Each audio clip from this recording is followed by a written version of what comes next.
di sebuah lembah yang hari ini sunyi dan damai.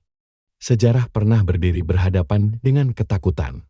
Tanah ini tidak berteriak, ia hanya menyimpan ingatan.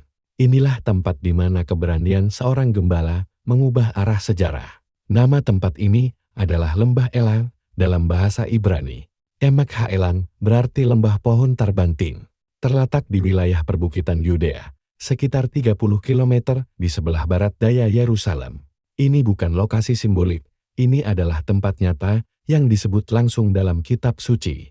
Kitab 1 Samuel pasal 17 mencatat peristiwa ini dengan detail yang jarang.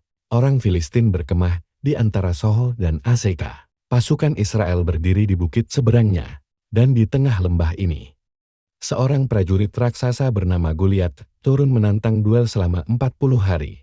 Nama-nama tempat ini masih bisa dilacak hingga hari ini. Lembah Elah memiliki bentuk yang sangat khas. Dua bukit saling berhadapan, dengan dataran terbuka di tengahnya. Secara militer, ini adalah arena duel alami. Ketika teks kuno berkata, Goliat berdiri di tengah lembah, tempat itu benar-benar ada. Daud tidak membawa pedang, ia turun ke sungai ini dan mengambil 5 batu licin.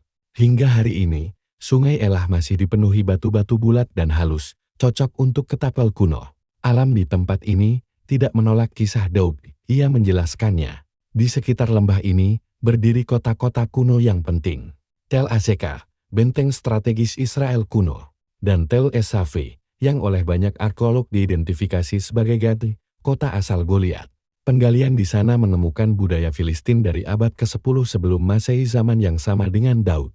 Tidak ada gereja besar di sini, dan itu dapat dimengerti. Peristiwa ini terjadi 1000 tahun sebelum Yesus lahir. Yang tersisa bukan bangunan, melainkan tanah yang sama yang pernah diinjak Daud. Hari ini, Lembah Elah terbuka bagi siapa saja, tanpa tiket masuk, tanpa pagar pembatas. Orang datang untuk berjalan, membaca kitab suci, dan berdiri di tempat nyata, di mana iman pernah melawan rasa takut. Daud tidak menang karena tubuhnya besar. Ia menang karena keberanian untuk melangkah ketika semua orang lain mundur. Dan keberanian itu lahir di lembah ini, Lembah Elah. Sejarah yang tidak hanya ditulis dalam kata-kata, tetapi masih bisa dikunjungi, dilihat, dan diinjak hingga hari ini. Di antara perbukitan Yudea, tersembunyi sebuah lembah yang terlihat tenang. Namun tanah ini pernah berguncang oleh ketakutan, keberanian, dan satu pertarungan yang mengubah sejarah manusia. Inilah Lembah Elah, atau dalam bahasa Ibrani, Emek Haelah. Artinya, lembah pohon tarbantin. Tempat ini bukan legenda, ini adalah lokasi tradisional yang paling diakui secara sejarah sebagai medan pertempuran Daud dan Goliat. Kitab 1 Samuel pasal 17 mencatat dengan detail mengejutkan. Orang Filistin berkemah di satu sisi bukit, Israel di sisi lainnya, dan di tengah-tengah lembah ini, seorang raksasa bernama Goliat turun menantang duel.